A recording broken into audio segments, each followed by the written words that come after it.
Crime thriller సినిమాకు ఏమాత్రం తీసిపోదు. వింటే ఓరి బాబోయ్ అనక తప్పదు.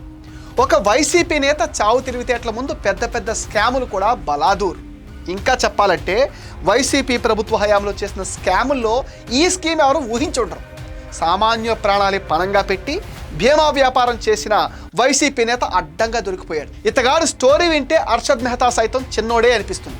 ఆమదాల వలస నియోజకవర్గానికి చెందిన వైసీపీ నాయకుడు, మాజీ స్పీకర్ తమ్మినేని సీతారాం అనుచరుడు బెండి గోవిందరావు చావు తెలివితేటలు ఇప్పుడు హాట్ టాపిక్ అవుతున్నాయి. ప్రస్తుతం ఆమదాల వలస జెడ్పీటీసీగా ఉన్న బెండి గోవిందరావు ప్రైవేటు బీమా కంపెనీల డబ్బులు కొల్లగొట్టే ప్లాన్తో కోట్లు వెనకేసుకున్నాడు.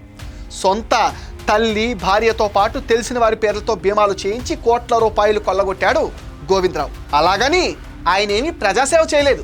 బీమా చెల్లించిన వాళ్ళంతా 6 నెలలకు మించి బ్రతకరని తెలిసి పక్కా స్కెచ్తో భారీగా డబ్బులు సంపాదించాలనే వ్యూహాన్ని అమలు చేశాడు.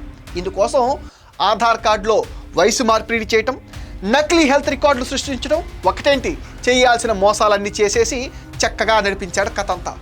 86 ఏళ్ల తల్లి వయసును 58 ఏళ్లగా చూపించి 1 కోటి, క్యాన్సర్తో చనిపోతుందని తెలిసి భార్య పేరుతో మరొక కోటి బీమా చేయించిన గోవిందరావు గ్రామంలో అనారోగ్యంతో బాధపడేవారు, వయసు మళ్ళిన వారు బీమా వ్యాపారం చేసి పెద్ద పెద్ద సంస్థలకే చుక్కలు చూపించాడు. ఒకే గ్రామంలో కోట్ల రూపాయలు ఇన్సూరెన్స్ డబ్బులు చెల్లించాల్సి రావడం పైన బీమా కంపెనీలు ప్రత్యేకంగా ఫోకస్ పెట్టాయి. దాంతో ఈ వైసీపీ నాయకుడి లీలలు బయటపడ్డాయి. అధికారం అండతో 5 ఏళ్ల పాటు చావు తెలివితేటలు ప్రదర్శించిన గోవిందరావు మోసం పైన బీమా సంస్థలు పోలీసులకు ఫిర్యాదు చేశాయి.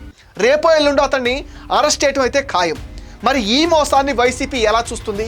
యథావిధిగా కూటమి కుట్రగా దారి మళ్లిస్తుందా? చావు తెలివితేటలు చూపిన తమ పార్టీ నేత పైన వేటు వేస్తుందా అన్నది చూడాల్సింది.